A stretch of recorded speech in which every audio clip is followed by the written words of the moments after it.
আল্লাহরে বলেন, আল্লাহ তুমি আমার রব, তুমি আমার সব। আল্লাহ আমি ছাড়া এই জমিনে তোমার গোলামের অভাব নাই, তুমি ছাড়া আমার দ্বিতীয় কোনো রব নাই। এ কথা বলে চোখের পানি ছেড়ে আল্লাহরে স্বীকৃতি দেন, আল্লাহ আমি পাপী। আল্লাহ এই জমিনে আমার চেয়ে বড় পাপী আর কেউ নাই। উজু করে সিজদায় লুটিয়ে পড়ে চোখের পানি ছেড়ে আল্লাহরে পাপের স্বীকৃতি দেন, আল্লাহ এমন কোন জুলুম নাই, গুনাহ নাই আমি করি নাই, সগীরা কবিরা, জেনে না জেনে, ইচ্ছায় অনিচ্ছায়, শিরকি বেদাতি সব গুনাহ করেছি। আল্লাহ আকাশের নিচে জমিনের উপরে আমার চেয়ে বড় গুনাহগার আর কেউ নাই। চোখের পানি ছেড়ে আল্লাহরে বলেন, আল্লাহ আমি ছাড়া তোমার গোলামের অভাব নাই, তুমি ছাড়া আমার দ্বিতীয় কোনো রব নাই, তুমি ছাড়া তো কেউ আমার গুনাহ ক্ষমা করার নাই, তুমি আমার রব, তুমি আমার সব। বলতে পারবেন এই তাকরীর আমার পটুয়াখালীর ভাই, এই স্বীকৃতিটা দেখতে আল্লাহ বড় ভালোবাসে, কারণ আমরা সবাই গুনাহগার। আমরা সবাই কি? বিশ্বনবী বলেন কুল্লুকুম খাত্তাউন, আ বনি আদম তোমরা সবাই পাপী। সবাই কি? সবাই পাপী। আমরা সবাই পাপী, আপন পাপের বাটখারা দিয়ে অন্যের পাপ মাপি। আমরা যে পাপী এটা ভাবতে মনে চায় না কারো, খালি অন্যের পাপ দেখি আমরা, এটা ভুল। ওর এই পাপ, ও পাপী, ও জালেম, ও জাহান্নামী, এরকম একটা টেন্ডেন্সি। আমার যে কি হালাত এটার খেয়াল নাই। খেয়াল করতে হবে যে আমি সবচেয়ে বড় পাপী, ঠিক কিনা বলেন? পাপ করি না এমন কেউ আছি? হ্যাঁ আছি। কেউ না জানলেও জানে কি আমার পাপের ঘটনা? পৃথিবী না জানুক আমি তো জানি, আমি কি পাপ করেছি।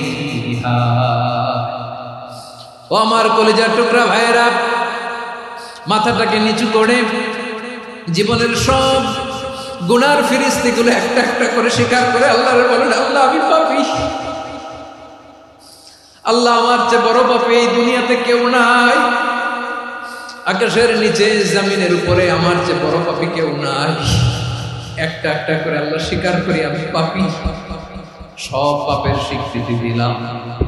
পৃথিবী না জানি তো জানি, আমি কি পাপ করেছি। হায় আমার পাপের করলে বিচার, বাঁচার আমার নাই উপায়। দয়াময় তুমি মাফ করো আমায়, মাফ করো। আল্লাহ তাআলা যদি দয়া করে আমাদেরকে মাফ না করে, আমাদের বাঁচার কোনো উপায় নাই। আপনি কি ভেবেছেন আপনার নামাজ দিয়ে আপনি জান্নাতে যাবেন? আপনি তাহাজ্জুদ গুজার, সেজদা দিতে দিতে কপালে দাগ ফেলেছেন, এটা আপনারা জান্নাতে নেবে না। আপনি এলাকার সবচেয়ে বড় হাতেম তাই দানশীল, এই দানের ভরসায় বসে আছেন। কশিন কালো আমাদের নামাজ, আমাদের রোজা, আমাদের ইবাদত, এগুলোকে মিজানের পাল্লায় উঠালে কোনো ওজনই হবে না। তবে আমাদের একটা কৌশল জানা আছে, আমরা আল্লাহর রহমতের ভিখারি। আমরা সেদিন আগেই গুনার স্বীকৃতি দিয়ে দেব। আমরা বলবো, আল্লাহ তুমি প্রশ্ন করার আগে তোমার একটা কথা বলি, আমারে কিছু জিজ্ঞেস করো না, আমি সব করেছি। এমন কোন পাপ নাই যে পাপ আমারে দিয়ে হয় নাই। তোমার রহমত দিয়ে তুমি জান্নাতে পাঠাবা, তোমার দয়ায় জান্নাতে যেতে চাই, আমল দিয়ে না। পারবেন বলতে? কিয়ামতের দিন আমরা বলবো, আল্লাহ আমার আমল দিয়ে জান্নাত চাই না, আমি তোমার দয়া দিয়ে জান্নাত চাই। তোমার দয়া ছাড়া আমার কোনো উপায় নাই। কারণ আল্লাহ যদি বিচার করে বাঁচার কারো উপায় নাই। আল্লাহ যদি বলে ফেলেন তুই এটা করলি কেন, ওখানে গেলি কেন, কোরআনে 1000 বার নিষেধ করলাম তারপরেও এই পাপে জড়ালি কেন, এরকম প্রশ্ন ছুড়ে দিলে আমার উত্তর আছে? বাঁচার কোনো উপায় আছে? রোজ হাসরে হে আল্লাহ আমার করুণা বিচার, করুণা বিচার, বিচার চাহি না তব দয়া চাহি, এ গুনাহগার করুণা বিচার। আপনার আমল দিয়ে জান্নাতে যাবেন? কি দিয়ে যাবেন? আল্লাহর দয়া দিয়ে। আল্লাহর রহম আর দয়া ছাড়া কেউ জান্নাতের চেহারাও দেখতে পাবে না। চাইবো একজন সত্তার কাছে, আওয়াজ করে বলুন তিনি কে? একজন সত্তার কাছে চাইবে। বিশ্বনবী ওনার চাচাতো ভাই আব্দুল্লাহ ইবনে আব্বাস রাদিয়াল্লাহু তাআলা আনহুকে বললেন, ইয়া আব্দুল্লাহ ইবনে আব্বাস, হে আব্দুল্লাহ ইবনে আব্বাস, ইদা সাআলতা ফাসআলিল্লাহ, যখন চাইবে আল্লাহর কাছে যাও। ও আব্দুল্লাহ, যখন চাইবা আল্লাহর কাছে চাও। ওয়া ইদা ইসতাআনতা ফাসতাইন বিল্লাহ, যখন সাহায্য চাইবা আল্লাহর কাছে ফরিয়াদ করো। জেনে রেখো ও আব্দুল্লাহ, ওয়া'লাম আন্নাল উম্মাতা লাউ ইজতামাআত আলা আন ইয়ানফাউকা বিশাইইন লাম ইয়ানফাউকা ইল্লা বিশাইইন ক্বাদ কাতাবাহু আল্লাহু লাক। ও আব্দুল্লাহ, জেনে রেখো, মনে রেখো, গোটা বিশ্বের সবাই মিলে যদি তোমার উপকার করতে চায় ততটুকুই তারা করতে পারবে যতটুকু আল্লাহ তোমার নসিবে সেটা লিখে রেখেছে। ঠিক কিনা বলেন? আর যদি গোটা বিশ্বের সবাই মিলে তোমার বিরুদ্ধে কনস্পাইরেসি করে, ষড়যন্ত্র করে, গোটা বিশ্বের সবাই মিলেও যদি তোমার ক্ষতি করতে চায় ততটুকুই শুধু পারবে যেটা আল্লাহ তোমার জন্য বরাদ্দ রেখেছে। যতটুকু আল্লাহ তাআলা তোমার জন্য বরাদ্দ রেখেছে অতটুকুই ক্ষতি করতে পারবে, আর এক চুল বেশিও করতে পারবে না, কমও করতে পারবে না। চিল্লায় বলেন ঠিক কিনা? এজন্য আমরা চাইবো কার কাছে? সবাই বলেন নাই, আওয়াজ করে বলেন কার কাছে? সব সময় আমরা আল্লাহর কাছে চাই, বিপদে আপদে, সুখে দুঃখে, সচ্ছল অবস্থায় অসচ্ছল অবস্থায়, পরাজয়ের সময় বিজয়ের সময়, সব সময় আমরা ভরসা রাখবো কার উপর? সবাই বলুন। একদল লোক আছে যারা বিপদে পড়লে আল্লাহর ডাকে। আছে না নাই? পটুয়াখালীতে মাশাআল্লাহ নাই, বিপদ আসলে আল্লাহর ডাকে, বিপদ নাই আল্লাহ নাই। বিপদে পড়লে নামাজ পড়ে, বিপদও নাই নামাজও নাই। বিপদে পড়লে জিকির করে, বিপদ যখন চলে যায় ওদের জিকিরও বন্ধ হয়ে যায়। এরকম আছে না নাই? কিছু লোক দেখবেন পরীক্ষা আসলে নামাজ পড়ে। আছে আছে, জেনজি আওয়াজ করে, এরকম আছে? এই কমন পড়ে গেছে, কমন পড়ছে। দেখবেন পরীক্ষার সময় নামাজ পড়ে, পরীক্ষাও নাই নামাজও আছে। এরকম কিছু লোক আছে অসুস্থ হলে আল্লাহরে বড্ড ভালোবাসে, আল্লাহরে খুব ডাকে। অসুস্থ হইলে অসুস্থতাও নাই, আল্লাহ স্মরণও নাই। দেখবেন কিছু লোক নির্বাচন আসলে খুব আল্লাহওয়ালা হয়ে যায়। তখন দেখবেন মাথার মধ্যে হেজাব লাগায়, পাঞ্জাবি লাগায়, আল্লাহ আল্লাহ হয়ে যায়। নির্বাচনও নাই, এরপরে আল্লাহর কথাও নাই। আছে না নাই? না, এরকম হওয়া যাবে। সব সময় আমরা আল্লাহরে ডাকি, বিপদে আপদে সব সময় ভরসা রাখবো আমরা একজনের উপর। আওয়াজ করে বলেন তিনি কে? এ কোথায় আল্লাহ তাআলা আমাদের চোখে আঙ্গুল দিয়ে জানিয়ে দিলেন, ফাইদা রাকিবু ফিল ফুলকি দা'আল্লাহ মুখলিসিনা লাহুদ্দিন ফালাম্মা নাজ্জাহুম ইলাল বাররি ইযা হুম ইউশরিকুন। আল্লাহ বলে একদল লোক আছে তারা যখন নৌযানে চড়ে, জলযানে চড়ে, সাগরের মধ্যে যখন জাহাজে চড়ে, লঞ্চে চড়ে, তারা যখন তুফানের সম্মুখীন হয় তখন তারা আল্লাহরে বড্ড বেশি ডাকে, একান্ত ভাবে ডাকে, বিশুদ্ধ চিত্তে ডাকে। আবার তুফান থেকে তাদেরকে সেফ জোনে নিয়ে, নিরাপদ জোনে নিয়ে যখন বন্দরে আমি আল্লাহ তাদেরকে বেরিয়ে দেই, ওই লোকগুলো আবার আমি আল্লাহর সাথে শিরিক করে। এরকম আছে না নাই? জাহাজে উঠছে, সাগরের মাঝখানে তুফান, ওই সময় দেখবেন আল্লাহ কারে কয়। এই কথা তো আপনাদেরকে বোঝানো সহজ, আপনার তো নদীর দেশের মানুষ। লঞ্চে চড়েন নাই কারা কারা? দেখি লঞ্চে চড়ছেন? হ্যাঁ, লঞ্চে চড়ে নাই এরকম একজনও নাই এখানে। আচ্ছা, লঞ্চে উঠছেন কে কে? দেখি। মাশাআল্লাহ মাশাআল্লাহ মাশাআল্লাহ, ঠিক আছে, আপনাদের বোঝানো সহজ। আচ্ছা, লঞ্চে উঠে তুফানের সম্মুখীন হয়েছেন, জলোচ্ছ্বাস, সবাই মাশাআল্লাহ। তো এই ওয়াজ তো আপনাদের মুখস্থ, ঠিক কিনা বলেন? আমার বলার দরকার নাই, বলেন মাঝ নদী, তুফান, জলোচ্ছ্বাস, জলের মধ্যে উচ্ছ্বাস, ঢেউ, টর্নেডো, সাইক্লোন, মেঘের ঘনঘটা, পরিবেশ ঘুটঘুটে অন্ধকার, লঞ্চ একবার এদিকে আরেকবার ওইদিকে, ভিতরে কি অবস্থা হয় বলেন তো? হ্যাঁ, তখন মুসলিম আল্লাহর ডাকে, হিন্দু আল্লাহর ডাকে, ঠিক কিনা বলেন? আস্তিক আল্লাহর ডাকে, নাস্তিক আল্লাহর ডাকে, ঠিক কিনা? লঞ্চের ভেতর, স্টিমারের ভেতর কান্নারে রোল পড়ে যায়, চিৎকারের রোল পড়ে যায়, সবার মধ্যে শুধু একটা আওয়াজ, লা ইলাহা লা ইলাহা লা ইলাহা সুবহানাল্লাহ আলহামদুলিল্লাহ লা ইলাহা। আল্লাহ নামের জিকির করবে যারা, আল্লাহর কাছে প্রিয় তারা, আল্লাহর কাছে প্রিয় যারা, জান্নাতে প্রবেশ করবে তারা। জোরে লা ইলাহা লা ইলাহা ইল্লাল্লাহ লা ইলাহা ইল্লাল্লাহ মুহাম্মাদুর রাসূলুল্লাহ সাল্লাল্লাহু আলাইহি ওয়াসাল্লাম।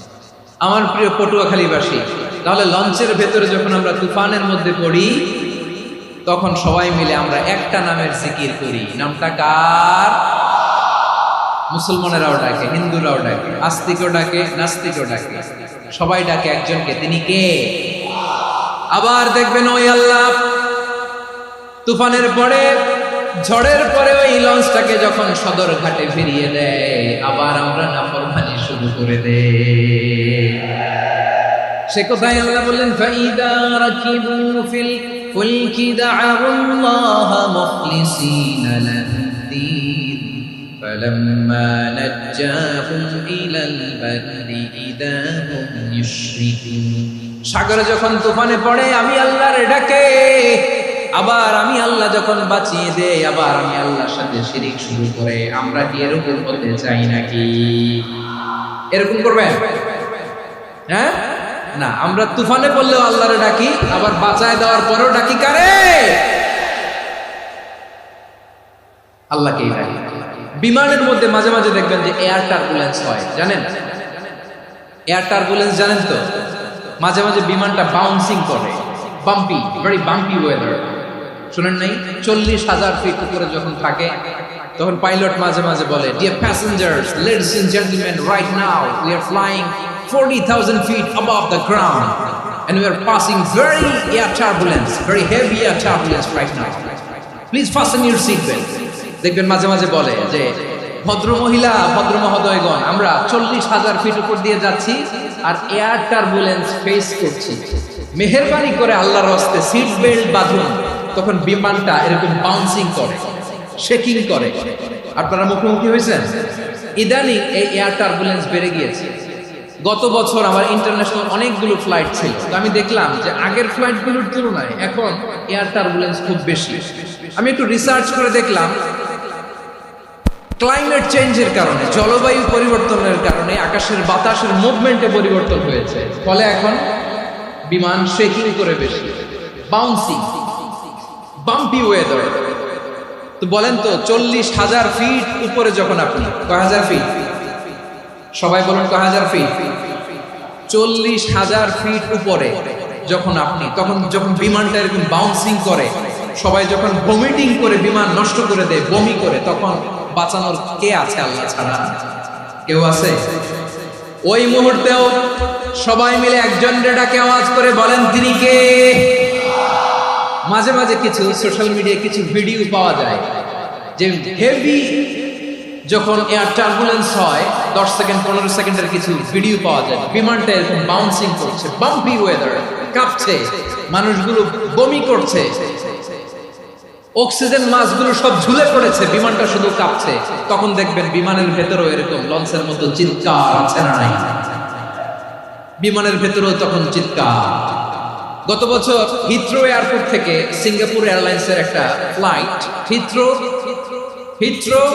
টু চাঙ্গি একটা ফ্লাইটে এমন বেশি এয়ার টার্বুলেন্সের শিকার হয়েছিল ওই এয়ারক্রাফটটা, 33 জন যাত্রী সেখানে আহত হয়েছে, একজন যাত্রী নিহত হয়েছে। কেবিন ক্রুজ এয়ার হোস্টেস যারা আছে, একজনের নাক ফেটে, চোখ ফেটে, কপাল ফেটে, ব্লিডিং হয়ে শয়লা। প্রিয় ভাইরা, 40,000 ফিট উপরে বিমানটা যখন কাঁপবে, তখন আমাদেরকে আল্লাহ ছাড়া আর কেউ বাঁচানোর আছে? এত আসতে বললে হবে? ওই কঠিন মুহূর্তে আমার বাবা আমারে বাঁচাতে পারে, আমার বন্ধু আমারে বাঁচাতে পারে। এই গ্রাউন্ডে, জমিনের মুখে আমার প্রোটোকল, আমার ক্ষমতা, আমার দাম্ভিকতা কোনো কিছু আমারে বাঁচাতে পারে? একজন ছাড়া, চিল্লায় বলতে হবে তিনি কে? সে আল্লাহ বললেন, গোলাম আমি বিপদের সময় ঠিকই তোমাদের বাঁচিয়ে নেই। ওই বিমানের ভেতরে 40,000 ফিট উপরে যখন তোমরা এয়ার টার্বুলেন্সের শিকার হও, তখন নাস্তিকও আল্লাহরে ডাকে, হিন্দু আল্লাহরে ডাকে, জোরে বলেন ঠিক কিনা? আবার বিমানটা যখন শান্ত হয়ে যায়, একটু পরেই বিমানের স্ক্রিনের মধ্যে হিন্দি সিনেমা খোঁজে। বিমানের স্ক্রিনে কিন্তু বিশাল ওখানে আফলাম ফিল্মের একেবারে বোঝাই করা। বিমানটা শান্ত হলে আবার হিন্দি সিনেমা দেখা শুরু করে। একটু আগে ডাকছিল কারে? দেখবেন বাংলাদেশে আমাদের ক্রিকেটাররা যখন অন্য কোনো দেশের সাথে খেলে, অনেক সময় এমন হয় বল বাকি একটা, রান দরকার 6টা। বল বাকি কয়টা? পটুয়াখালী বুঝে নাই তো? বল বাকি কয়টা? রান দরকার। আপনি দেখবেন ক্যামেরাম্যান তখন গ্যালারিতে খালি দেখায় দর্শকদের যে কি অস্থিরতা। হিপ হপ স্টাইলের মেয়েটা, যে মেয়েটার ওড়না এতক্ষণ ছিল গলায়, এতক্ষণ কই ছিল, ওই মেয়েটা দেখবেন ওড়নাটা টেনে মাথায় দিয়ে এরকম মুনাজাত ধরতেছে, আল্লাহ আল্লাহ, একটা সদকা, আল্লাহ আল্লাহ, আমার লাল সবুজের পতাকারে তুমি অপমানিত কইরো না আল্লাহ, ইন্ডিয়ার সাথে আমাদের খেলা আল্লাহ আল্লাহ, একটা সদকা, একটা। পুরো খেলা জুড়ে এই মেয়ের ওড়না ছিল গলায়, কিন্তু যখন এক বলে 6 রান দরকার, ওড়না চলে আসছে কোথায়? মাথায়। আবার মুনাজাত আছে না নাই? ঠিকই বাংলাদেশের দামাল ছেলে এমন এক শট মারলো, বল চলে গেল স্টেডিয়ামের বাইরে, ছক্কা, জিতে গেলাম আমরা। পুরো স্টেডিয়াম জুড়ে চিৎকার, হই হুল্লোড়, মৌজ মাস্তি। যেই মেয়েটা মাথার মধ্যে ওড়না দিয়ে এতক্ষণ সুবহানাল্লাহ সুবহানাল্লাহ বলে আল্লাহর কাছে দোয়া করেছে, ওই মেয়ে এখন আবার ওড়না ফেলে দিয়ে নাচা শুরু করে দিয়েছে। তাহলে আল্লাহর ভয়, আল্লাহর প্রতি আস্থা, বিশ্বাস, ভালোবাসা, এটা কি ক্ষণিকের জন্য? মানে আমার যখন লাগবে তখন আল্লাহর ইউজ করবো নাকি? হ্যাঁ, বিপদে আপদে, সুখের সময় দুঃখের সময়, সচ্ছল অসচ্ছল অবস্থায় বিশ্বাসীরা ভরসা রাখে একজনের উপর। চিৎকার করে বলে পটুয়াখালী তিনি কে? সে আল্লাহ বললেন, গোলাম মনে করো না জাহাজ থেকে সদরঘাটে ভিড়িয়ে দিলাম তুমি নিরাপদ হয়ে গেছো। মনে করো না 40,000 ফিট থেকে সেফ ল্যান্ডিং এর পরে এয়ারপোর্টে নেমে গেলেই তুমি নিরাপদ হয়ে গেছো। মিয়া, বিপদ কি শুধু সাগরে আর আকাশে? ঘরের বিপদও, ঘরের ভেতরও বিপদ আসতে পারে কি পারে না?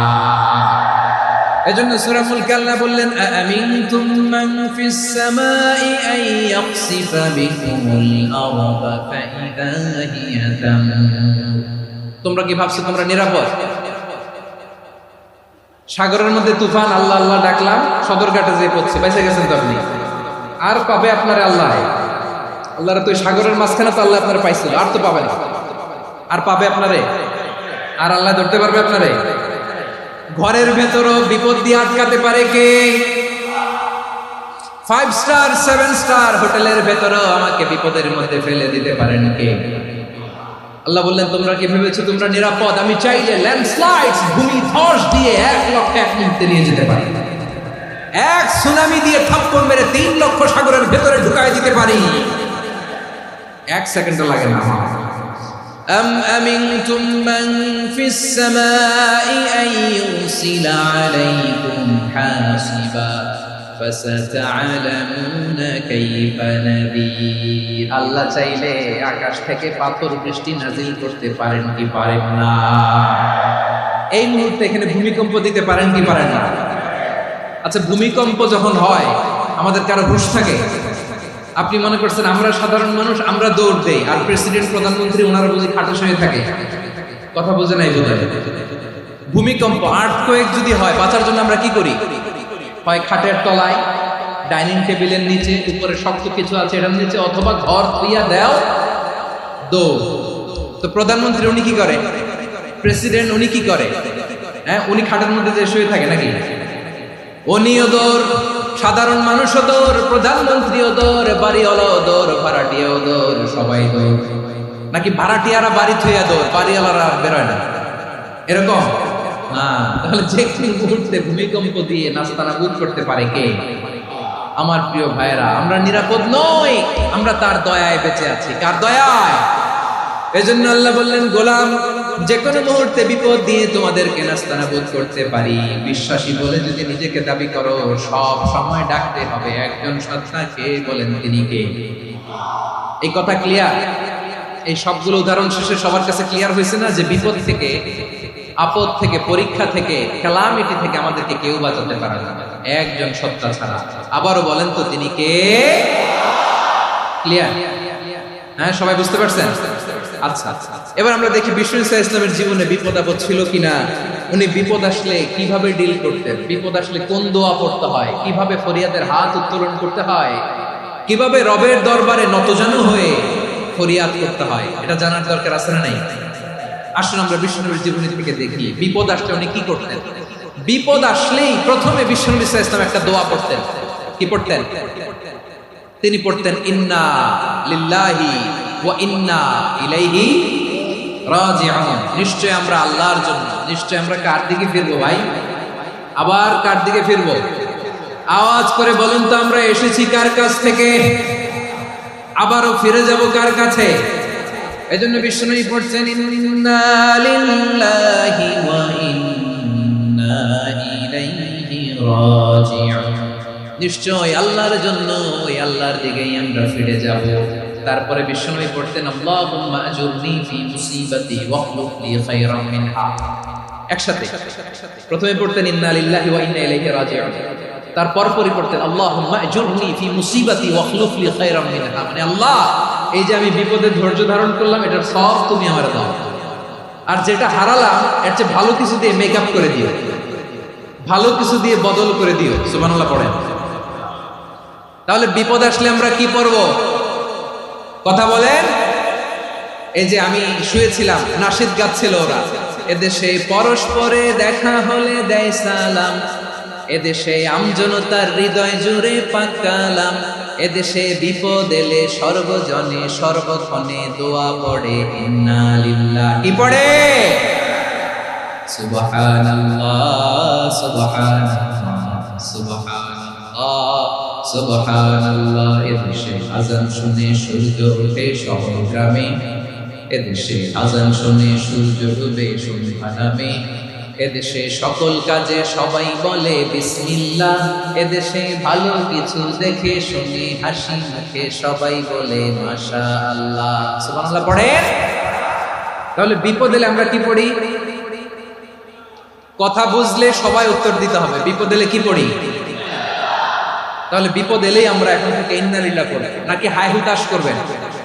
একদল আছে হাই হুতাশ করে, হায় আল্লাহ রে, মোর কি হইল রে, মই কি হর মুরে, মই কমবে জামুরে। আছে না নাই? এরকম বিলাপ করতে নিষেধ করেছেন বিশ্বনবী। কি করব, কই যাব, কি হবে, হায় হায়, এরকম হাহুতাশ আছে না নাই? বিশ্বাসীরা হাহুতাশ করে না, তারা ইন্না লিল্লাহ পড়ে। কি পড়ে? মনে থাকবে?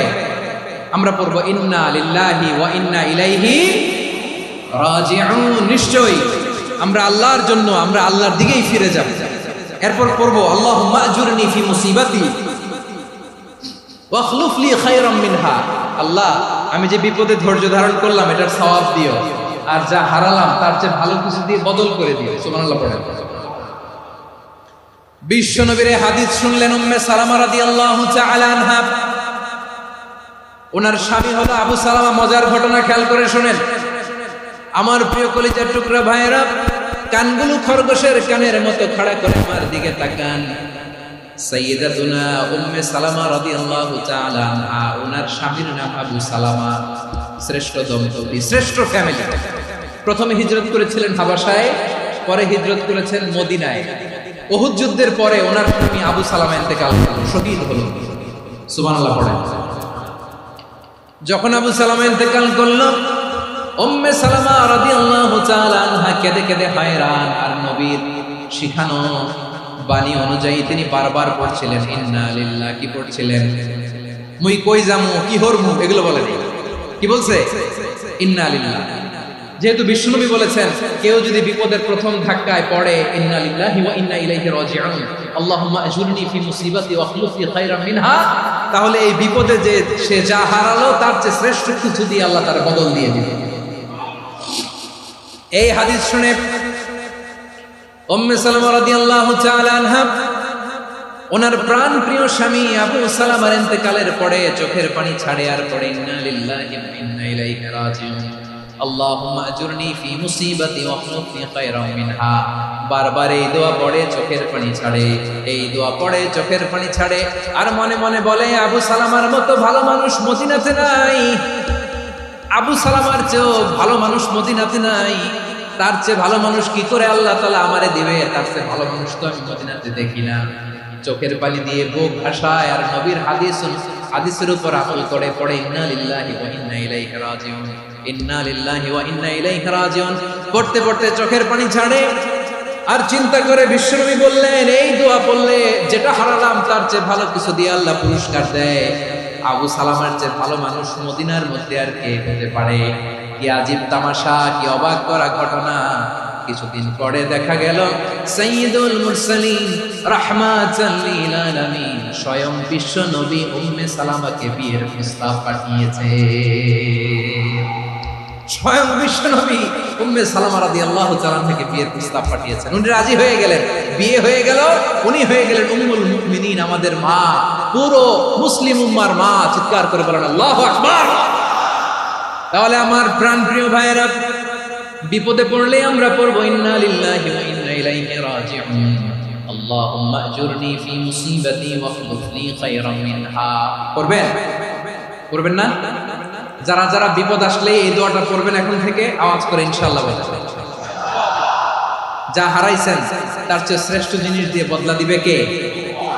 বিশ্বাস হয়? একটু সন্দেহ লাগে মনে হয়, একটু সন্দেহ আছে? যাদের বিশ্বাস হবে তাদের কি আল্লাহ উত্তম বদলা দিবে, ঠিক কিনা বলেন? তাহলে বিপদে পড়লেই প্রথমে আমরা এটা পড়ব। দোয়াগুলো যদি এখন মুখস্থ না হয়, এই যে রেকর্ডিং হচ্ছে, পেয়ে যাবেন, কালকেই পেয়ে যাবেন। শুনে শুনে মুখস্থ করবেন। আমার মায়েরা, আমার বোনেরা, আপনাদের জন্য 3টি মাঠের অ্যারেঞ্জমেন্ট করা হয়েছে, আমি জানি। আপনারা এই দোয়াগুলো পড়বেন, আপনার স্বামীকে শেখাবেন, সন্তানকে শেখাবেন, আপনার পুরো পরিবারটাকে জান্নাতের টুকরো বানিয়ে দিবে কে? তাহলে বিপদ আসলে প্রথমে কি পড়তে হবে এটা জেনে গেলাম। এরপরে বিপদ আসলে নিজেকে কি করে আল্লাহর কাছে সঁপে দিতে হয় এটাও জানার দরকার আছে না? বিপদে প্রথমে ইন্না লিল্লাহ করলাম, ধৈর্য ধারণ করলাম, বিপদ থেকে উদ্ধারের সর্বোচ্চ চেষ্টা করলাম। আমার কাজ যখন শেষ তখন আমি আমার এই বিষয়টা আল্লাহর কাছে সঁপে দিব।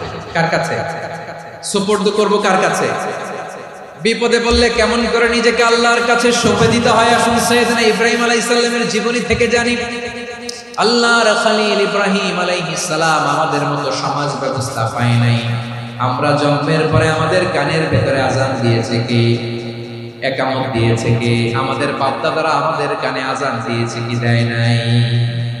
আমাদের জন্মের পরেই তো আজান, একামত, বাড়ির পাশে মসজিদ, প্রতিদিন আজান, জুমার খুতবা, প্রতি মাসে মাসে তাফসীরুল কোরআন মাহফিল, মসজিদ, মিনারা, অভাব নাই, ঠিক কিনা বলেন?